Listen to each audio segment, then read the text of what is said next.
जय श्री राम।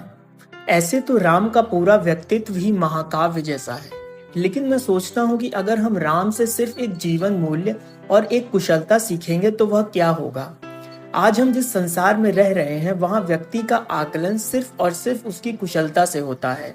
ऐतिहासिकता का समाजशास्त्र विमर्श हमें राम के उन मूल्यों को निश्चय जानकारी देता है जो मौखिक और लिखित संस्कृत का हिस्सा रहे हैं। लेकिन वर्तमान का विमर्श क्या समाज के उन मूल्यों और कौशल को गढ़ रहा है जो राम होने या बनने के प्रतीक रहे। राम ने तो यही चाहा होगा कि उनकी कुशलता और मूल्यों को समाज कंठस्थ कर ले। ऐसा नहीं कि अगर रावण को हराया तो उसकी जीत का ढिंढोरा पीटते नजर आए। शायद राम जीत को विनम्रता से जोड़ना चाहते थे। आज के माहौल में तो एक छोटी सी जीत पूरे जीवन के दम्भ की कहानी बन जाती है। और जब प्रजातंत्र हमेशा एक चुनावी माहौल से परिभाषित हो और हर महीने कोई न कोई किसी को हराता नजर आए तथा बस अपनी जीत का बिगुल बजाता नजर आए, तो राम की कहानी से भला कौन सीखेगा। धर्म से राजनीति या राजनीति से धर्म निर्देशित हो तो समाज के जीवन मूल्यों को कौन तय करेगा।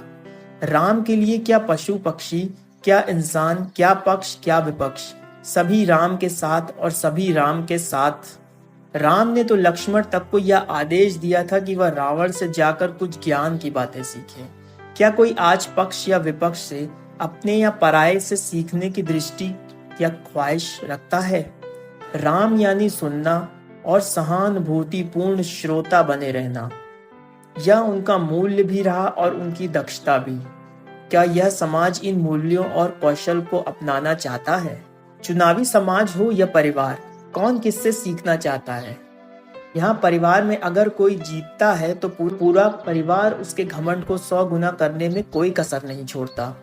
लेकिन राम को अपनी जीत इतनी बड़ी नहीं लगी कि वह जीत उन्हें मर्यादा से तनिक भी दूर कर दे। घमंड तो दूर की बात, राम तो कभी जीत का हुंकार भी भरते नजर नहीं आए। और चाहे वाल्मीकि का रामायण हो या गोस्वामी तुलसीदास का रामचरितमानस, राम तो उन्हीं मूल्यों और कुशलता के सानिध्य में सभी जनों के प्राण बने रहे। और लक्ष्मण को हर परिस्थिति में राम सिर्फ बड़े भाई ही नजर आए। राम ने समाज को यह बताना चाहा कि व्यक्ति के किसी गलत आचरण को कभी भी अपनाना, नकल करना या दोहराना नहीं चाहिए। लेकिन अगर कोई प्रतिद्वंदी या दुश्मन असाधारण क्षमता वाला या ज्ञानी हो तो हमें उससे भी कुछ सीखने की हर संभव कोशिश करनी चाहिए। और यही राम हमें बहुत बड़ी सीख देते हैं। राम से यह भी सीख मिलती है कि कोई जीत घृणा और अहंकार को सुनिश्चित नहीं करती। आज कई बार यह देखा गया कि लोग अपने ही परिवार के बड़े बुजुर्गों से या किसी सदस्य से कुछ भी सीखने का उत्साह ही नहीं रखते। और तो और सगे संबंधियों के बीच में ही तमाम तरह के मतभेद पाल लेते हैं। दुश्मन से सीखना तो दूर की बात, अब तो अपनों से भी नहीं सीखते। घर के सदस्य से तो और भी कोई नहीं सीखना चाहता। बस यही सुनने को मिलता है कि ज्ञान ना बांटा जाए। मानो पूरा समाज अज्ञानता को ही सुनने और देखने के लिए तैयार बैठा है। एक अजीब तरह की हीनता, जलन और अहंकार में सभी फंसे नजर आ रहे हैं। अगर ऑफिस में पास में भी बैठे हैं तो फोन से बात करेंगे या मेल कर देंगे, मानो ऑफिस के केबिन भी घरों के कमरों की तरह सिमटते जा रहे हों। हर कोई कटाक्ष करना, सिखाना या कमियां निकालना चाहता है। और राम ने तो कभी रावण पर भी कटाक्ष नहीं किया। राम ने रावण पर जीत हासिल करके सिर्फ अच्छाई को स्थापित किया, न कि घृणा और दंभ को। राम ने हमें यह सिखाया कि जीवन के उतार चढ़ाव के बीच भी बेहतर व्यवहार करते रहना कितना जरूरी है। वह इसलिए कि हम एक ऐसे संसार में रह रहे हैं जहां आचरण का स्तर गिरता जा रहा है। नफरत या घृणा ने मनुष्य के अंदर की आदमियत को नजर लगा दी है।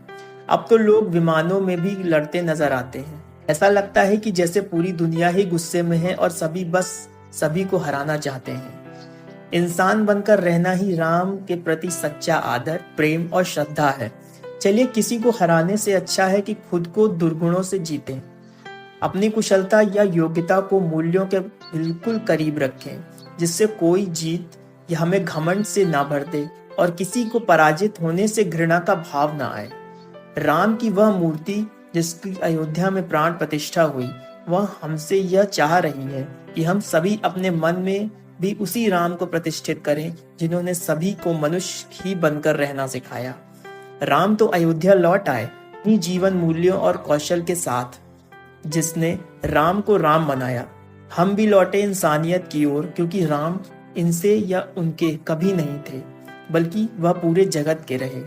राम ने अपने जीवन में सिर्फ व्यवहार को ही परिष्कृत नहीं किया, बल्कि मर्यादा रूपी सीमा भी तय की। जहां मर्यादा व्यक्ति का पर्याय बन जाए, वही राम है, और ऐसा होने और बनने की आकांक्षा करना ही पूर्णता में जय